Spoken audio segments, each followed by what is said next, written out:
بسم الله الرحمن الرحیم. ناظرین سلام علیکم. ناظرین سبا د افغانستان چې د نوې کوم جنگي تاریخ دی د ډیره مهمه ورځ ده. سبا د مای لومبي تاریخ دی او د شډول مطابق یا د امریکای او د طالبانو ترمنځ چې کوم معاهده شوی و د هغې مطابق په کار خو ده چې سبا پورې د امریکای او نړیوال ټول افواج به تبي خو د بده قسمته بین الافغاني مذاکرات یا چې کوم 14-15 میاشتې ټیم میلو شو هغې نه افغان قیادت هغومره فایده وانه غسته که طالبانو خو هغه د حکومت اړخ ته چېرې باقاعده یو امن یې راوستی وي. امن رانغې امریکای لږ شډول چینج کو وي چې د سبا نه به زموږ دغه وډرال شروع کېږي، د فوجونو انخلا به سبا نه شروع کېږي.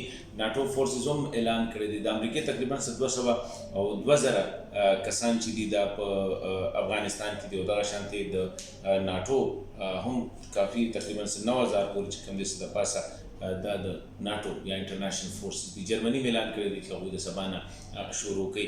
اوس یو خطره هم دا ده چې د طالبانو ریاکشن به صحیح موقع هم موږ لږ ضایع کړه. خو دې سره سره نن پرون په دوحه کې هم یو کانفرنس روان دی. پاکستان، امریکا، چین او روس چې کوم دی هلته کې په دوحه کې د طالبانو سره ملاقاتونه کوي او د افغان قیادت سره ملاقاتونه کوي. دې باندې مجبوره کوي چېرې د خدای دوی منې باسي کې دا جګړه ختم کړي. زه دا یم چې دا یو ډېره ګولډن موقع راغلی وه افغان قیادت ته او طالبانو ته هم. طالبانو له هم خلکو ډېر زیات عزت ورکړ. ټول خلک راځي مینتو ته کې صرف د دې دپاره چېرې د افغان وژنه بنده کړي، د افغانستان د تباهي بنده کړي.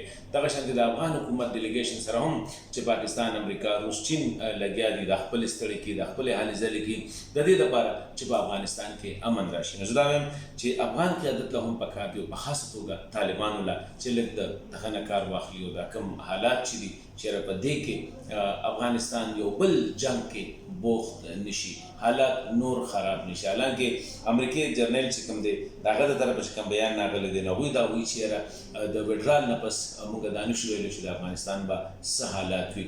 همدا وجه ده چې امریکایي خپل نان ډیپلوماټکسونه چې کوم دي هغه ډېر زیات کم کړي دي، خپل سټاف یې ډېر زیات ایستي دي. نو زه وایم چې خدای دې سبانۍ ورځ چې کومه ده د 1 مای نه به د امریکای او د نړیوال فوج انخلا یا د هغوی وتل د افغانستان نه به شروع کېږي. نو دا یو ډېره لویه خبره ده چې دومره 20 کاله دغه وشول. ما په خیال کې 2 میاشتې طالبان نور صبر وکړي یا حکومت نور صبر وکړي او دوی خپلو کې مذاکرات جاري وساتي. هسې خو موږ وایو چې افغانان د جرګو او د مرکو خلک دي. اوس خو سره نړیوال پاکستان سره په شا باندې دی کوششونه. پاکستان صادق خان تېره ورځ کابل کې څو ورځې تېرې کړې وې، اوس په دوحه کې دی. دغه شان روس هم دی، دغه شان امریکا هم ده، دغه شان چین هم دی. نو لږ د چا خبره خو خلک ومني. طالبانو له هم پکار دي، افغان قیادت له هم پکار دي چې دا مسله نوره خرابېدو ته پرېږدي او د افغان ولس په خاطر او د افغانستان د امن په خاطر دا نوره حل کړي.